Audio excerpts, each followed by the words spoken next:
So Proyecto Salud was founded in 2006 as a collaboration of two different agencies, Coral Centro, which is a natural healing center, and Aurora Walker's Point Community Clinic, which is a clinic for uninsured.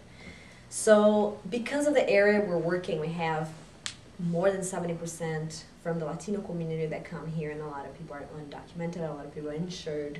And there's a huge need for services to this community. First of all, because of all the barriers that people, when they come to a different country, because of the language or economics or understanding the system or just the stress itself from coming to a different country, or the process of the border to get here is also really stressful and sometimes traumatized. So we are figuring out that a lot of this stress, it's transforming into a lot of depression and chronic disease. So diabetes is a huge issue for the community. Depression is a huge issue for the community. So what we figure out is that we need to have a project that is not only a service giver, but we really do social change. And we believe in social change in many aspects, in an ecological aspect. So we have to have the community involved, of course, because we're talking about the community. We need to have authorities involved. If we don't have policy change, nothing changes. I mean, we can have a really healthy community, but if we have laws and then we have policies that doesn't make that happen, it doesn't work.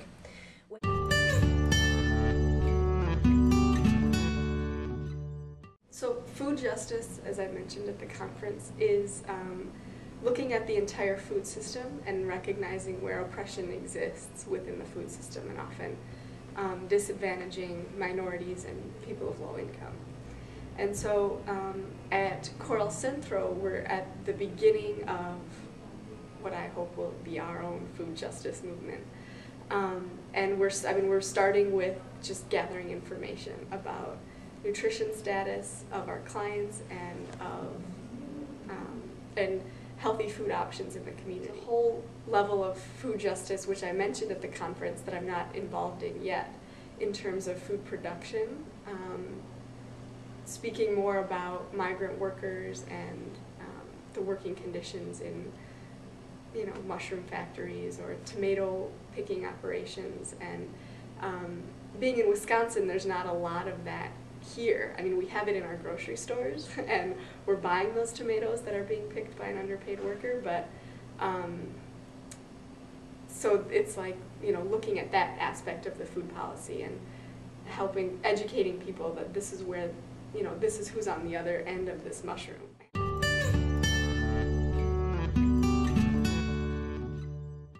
Many of our Latino community members come from Mexico, and even any other kind of South American, Central American culture. The food is so different, the climate is so different. So when they come to the United States, that's a huge culture shock on a number of levels. And the kinds of food that they have access to is certainly one of those. And again, just looking at the economics of it, there's a lot of poor food that's cheaper, and so if they're not really sure where to go, or not, they don't know where to find the healthy food in Milwaukee, then what's cheapest seems like the best idea. So really for us, it's about preserving the native food traditions. There's this whole study right now that's called the Latino Paradox, saying that Latinos come to the United States healthier than actual people living in the United States. And as long as they live in the United States, they get more sick. So it's around 5 to 10 years for people to develop a lot of sickness that they didn't in their country. And sometimes financially they're better now, but not health-wise. So in the United States, there's this connection between health and being healthy and having money, but not in other countries sometimes. Some people don't have money, but they're healthier. Mm-hmm. Certainly within the Latino community, family meals is in my opinion, a huge strength that, again, is like a generalization, is starting to leave American culture. And so I think that's something, specifically for the work that we're doing, is one thing that we want to hold on to and increase opportunities to have community meals and sharing food with each other. I mean, that can be a culture. And so that's something that I'd like to see more of. And whether it's cooking classes or even just the cookouts at the garden, just sharing food together is a cultural tradition that I think is a strong one. Convenience is another cultural aspect that I think we see a lot in this neighborhood, and in this community. And that, I guess, would be maybe more of a weakness in terms of, again, not valuing the food. And good food sometimes takes time, and it's worth that time if you have that value system. I think we do actually have more similarities than differences, which is very interesting. We're recognizing a lot with our intercambio and other things that people, if they know each other, they see the similarities. But of course there's a lot of cultural differences, and that plays in everything. That plays into relationship building, that plays into fear. The culture also affects the efficiency of a healthcare service. So for example, one of the things that I hear a lot about the community saying is that the doctors here are really specialized and are really focused in the body. So in the Latino culture, we are more friendly, we're more like, physically connected. So we wanted to, be able to like get to know the doctor a little bit more. And a lot of people come from smaller villages, and the doctor know them since they're little. They know their whole family. So I think that system in the United States that is a little bit more specialized and also a little bit more bureaucratic somehow, it's kind of difficult.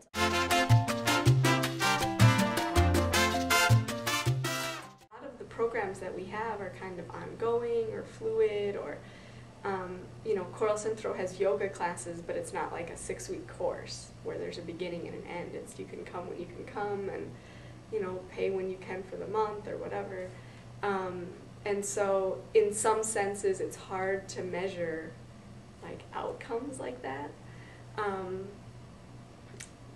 I can say that the Intercambio program, for example, has gone from 8 people a week to 18 people a week in the last, I would say like in the last 6 months.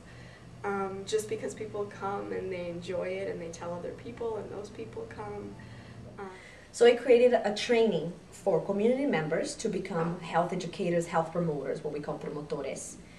And this promotores model is not new. It has been used in South America, Central America, and Africa, Asia.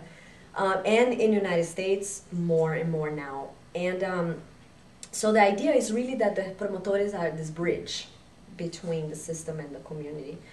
However, when I put together the training, I research other trainings in the United States and research other trainings in other countries, and it's still really medical oriented. So you have an issue, pollution of a river, or you have diabetes, and then the promotores are specialized in something. It doesn't help us because the issues are so complex that you could be specialized in something, but the person itself is a whole.